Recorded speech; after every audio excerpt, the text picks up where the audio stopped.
who live this every day, for us the American dream is dead, and it's been dead for a while. I just think like as a friend, the fact that we're all here and like clothed and fed and have water, and we're here discussing ideas and like how to make this country a better place, to me that completely signifies the American dream. We are currently living it. That's like, as you said, great. Thank you, Amala, with that. Like the fact that you're not running to a different country, I think amplifies like how much the American dream is alive. The policies, if you think the American dream is dead, then yes, you're gonna want the government to do something. You want other people to do something for you, and that's very collectivist, you know? And on the flip side, you know, if you think the American dream is working and alive, then obviously you want the government to do less things. You want the government to be out of your business. And so, yeah, and obviously it just affects the way you think, right?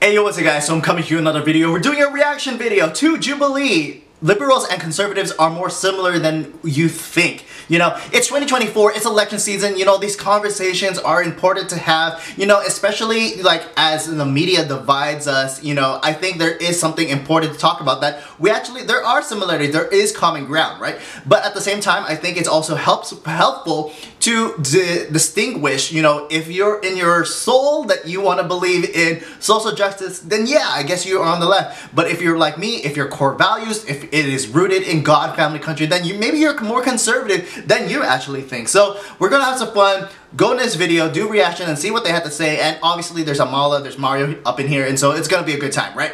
And if you're new to this channel, what is up? My name is Mitch, Maverick Mitch, Hey Mitch, all the Mitches, the call signed on, and pretty much I like talking about what I talk about. So politics, pop culture, everything in between. Be sure to check out all those videos as you're finishing this video, and hit that like, share, and subscribe. I am demonetized and working my way back to remonetization, so you can help out by putting a comment, you know, good job, keep it up, all that good stuff. You know, it helps the algorithm, so what I hear. So please help me do that, and so let's have fun. Roll it. The far left and the far right are equally problematic. 3, 2, 1.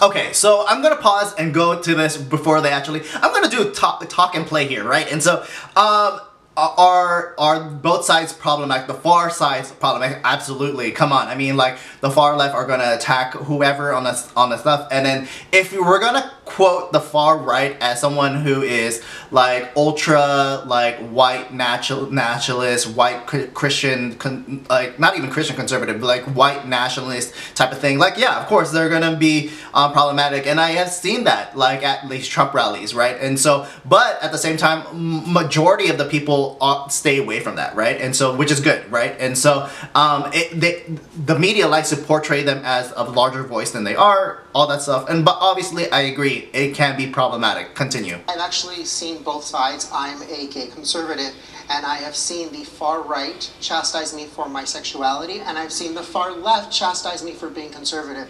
I've had my own address put on the freeway here in Los Angeles because they feel that my voice should not be out there. So I see the two sides actively doing harm to those of us in the middle who have a really rational voice and want to express ourselves in a safe way. I appreciate the like anecdotal experience that you had, but like I think my issue saying that like liberals are more problematic, like I think everyone is. What I talk about in my anecdotal incident is where I have never had a conservative physically attack me on the streets for what I am or who I am. They may verbally attack me. I've got that from the left too, but the left has physical attacks on my physical being out on the streets because I'm expressing myself. So I mean, multiple. The opposite for myself. So like, you know, like experiences, as I said, anecdotal. Like, right. You know, like your experience, completely valid, but just say,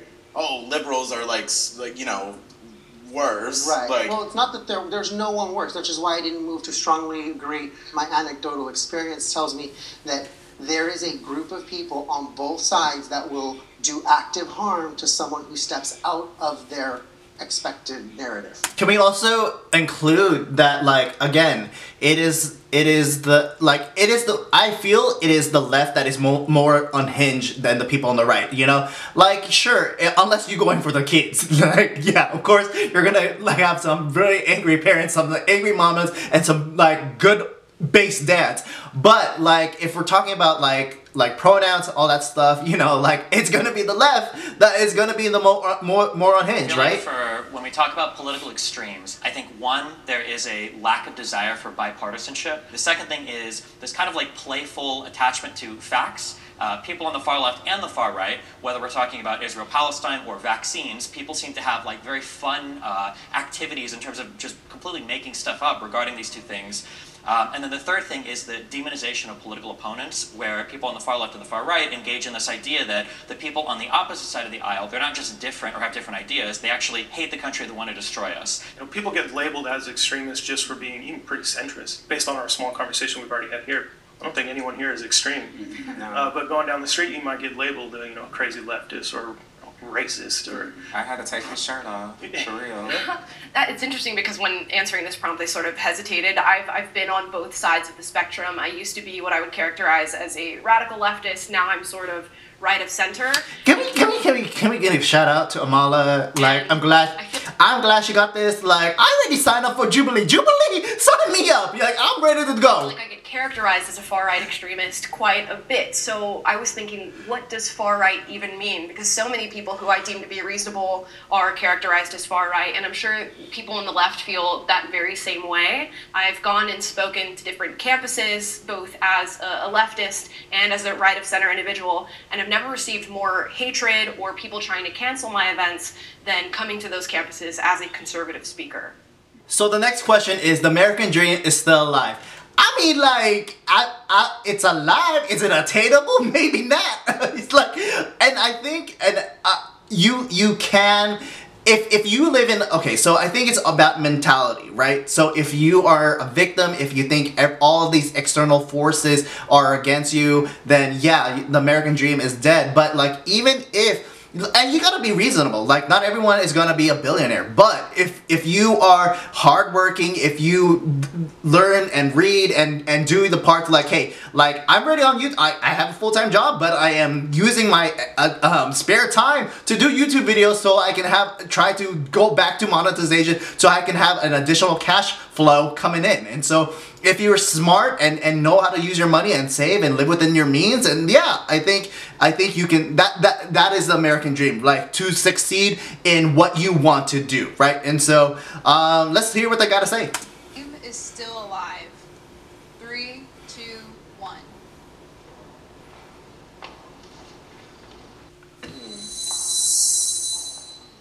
I feel like when upward class mobility is so hard as it is right now, the American dream is it's either dead or it's on life support, because it's just damn near impossible for people to climb out of poverty. Everyone thinks that they're going to be the next Jeff Bezos. You're closer to being on Skid Row than you're ever going to be to Jeff Bezos. I think the American dream has become the American memory. Like, I was thinking about this just outside of politics. Like, you know how a lot of people have nostalgia for, like, the past and stuff. It made me look at America, and it's like, we're not going to get back the America that we were post 9/11, when everybody was a little more unified outside of the Patriot Act and everything. We're not going to get the America where all races could get along without people saying, oh, you're culturally appropriating, you're microaggressions, all that little stuff that keeps us divided. I don't think we'll get back to the America that we grew up in. I honestly don't. I want to be optimistic, but it's hard. I guess I just don't know that that's the necessary point of the American dream. I think it shifts and it changes and it takes on the context of the time that it's in. Before she continues, I just want to add, how do you define American dream? And I think if you want to live in a peaceful, quote unquote, peaceful society, as the previous person was mentioning, then yeah, I think what Amala is going to go into is what is the American dream, and like, to me, like I said earlier, it is about attaining what you like is in your core, your responsibility. in, where we had that sort of old school nuclear family, house with the white picket fence. That's changing with technology and corporations buying up properties and things like that. But I don't think the American dream is dead. I think it's taking on a new form. I think still there is no better place to be, no better place for progress. And as you watch people in other countries, what are they influenced by? They're influenced by America. Where do they want to be? They want to be in America. So it speaks to me that the dream is very much still alive. Opportunity is very much still alive. It just looks different. The dream or the idea? The dream. The dream. Yeah, I agree strongly with what you're saying here. You know, that dream of being able to buy a house, having the nuclear family, being happy, that's still my view of the American dream. It is harder to attain, that's for sure. It might be dead here in California. It's not, I can assure you. I want to believe that the American dream can be like real. The more I've experienced life, the more I feel it is a little more on the dead side. Like, it's like this idea that we're taught when we're growing up is that you work the hardest, you're gonna get the most, right? Like, but that's just not true. Like, and that's not the world we live in. And I know it's a little pessimistic. As I said, like, I want to be like the poverty cycle breaker in my family, but it's like, it feels next to impossible sometimes. I'm gonna pause there. Like, again, especially coming from a Filipino background, my parents left the Philippines, crossed an ocean for a better life, and I think they achieved that. I think me and my sister achieved what my parents, and not that my parents like did not like weren't in a bad situation. I mean, we carried on what they gave us, right? And so in this case, if this person, if you are living in, like, I don't know where this, they're in California. If this person is living in LA and if they want to dress the way they want to dress and that they can only do it in liberal cities and it's hard to live in a liberal city, then that's kind of like on you. But if you're willing to tone it down and live in like Tennessee, you know, and have a more quote-unquote simpler life and live within your means, and I think you can achieve that American dream. Like, again, it's like living in your means, living the American means, you know. And like, yeah, I can definitely agree, like, corporations and inflations and all of this stuff is not helping the situation whatsoever, but I think it is still very much attainable. It may feel out of reach, but I started my adult life with $35 in my pocket, and I was a runaway because my parents locked me up. I saw them achieve the American dream of having a home and having beautiful children. I wanted that, and I worked hard. And now in my work in real estate, I see people achieving the American dream all day long. Sometimes California is a little outside of our price range. We got to go to another state. But that potential, that idea that I am free to choose to get a home, choose to get land, choose to start a business, that is still here. And I wholeheartedly believe that the American dream still rests in our hands. We just have to be strong enough to take it. I think for individuals who immigrate to America, the American dream may still be alive and embedded within their spirit. But I think for BIPOC folk that are within America, the American dream... can we just talk like BIPOC? Already there is person of color, and then now you have to highlight black, indigenous, person of color. Like, bro, like, why? It's sort of a memory, and it's becoming less vibrant due to the housing crisis, due to, like you said earlier, gentrification, due to the lack of education. When the American dream was first, promoted within the 1960s, Reagan, Nixon, they funneled so much money within the American economy for people to go to college and not worry about it, for people to afford a home and not worry about it, for people to get a car and not worry about it. Be able to work a minimum wage job and support a family. Thank you. But now, since there's so many instances of people on the top, making sure they hold that wealth, we see so many BIPOC folk in America. If he says BIPOC one more time. Suffering and not being able to get to that middle class, right? The American middle class is no longer here. So you're speaking just from the BIPOC perspective, not American. I'm speaking just from the BIPOC perspective. God damn! Like, the American dream is supposed to apply to everyone, Everybody, and I think that's the issue. It's like, right. When I heard you, I'm like, I think that's amazing that, like, some people do have the access to move and stuff like that, but, like, what do you say for those people at the bottom who are working so hard and they can't? Like, they just I feel like a lot of the views you have of the American dream get so politically tainted that one of the things that sucks is for the cool things that are happening in America, you can't even take credit for it anymore. I hate that I chose like the most politically divisive topics, but like, for instance, like I personally think the COVID vaccine, that was a huge success of United States innovation and capitalism. I think our guns are really cool. I think that's like super awesome. You can shoot awesome firearms in the United States. I'm a proud gun owner from Nebraska.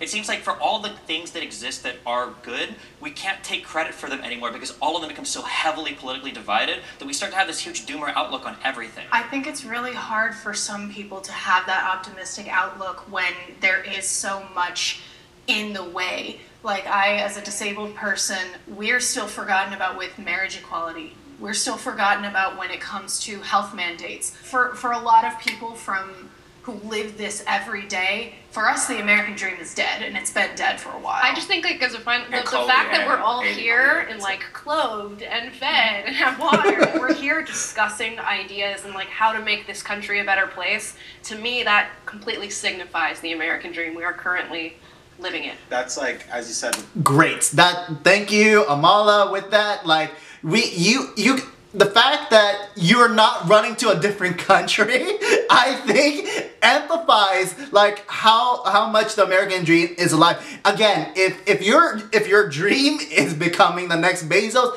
I don't think that's attainable. But if your American dream is to be able to be left alone, you know, have a family, you know, have enough money where you have a roof, feed like food, like and money in your savings enough that you can have it for a rainy day. I think that be reasonable in your dream. Like a really optimistic view, like, oh, look how far we've come, but what if that's not enough for those people right now? Like, that sucks for the people living right now who don't have what they need. That's so, the beauty of America. We are free to succeed or we are free to fail. It's free to do whatever you want. I'd rather be here. I'll just say that I'd rather be in America.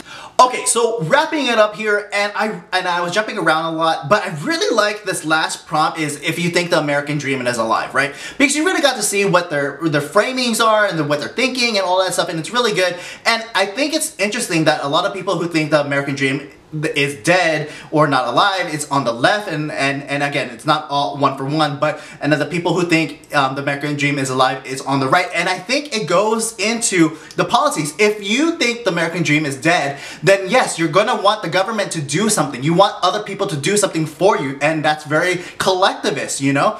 And on the flip side, you know, if you think the American dream is working and alive, then obviously you want the government to do less things. You want the government to be out of your business. And so, yeah, and obviously it just affects the way you think, right? So if you're going to be negative, you think you're going to look at the world as a negative place and the American dream is dead, like obviously you're not going to like America. Versus the people who like America, who believe that the American dream is working, obviously are going to be more happy and on positive and optimistic. And obviously if your libido is happy, you know, and you're having endorphins, obviously you're gonna live a better lifestyle. And then versus the other people who want more free things, more health care and all this stuff because they're living a negative life. And so if you want to be happy, well, fix yourself, right? And find God. And so I think this is a clear way, even though it's a topic of an American dream, it really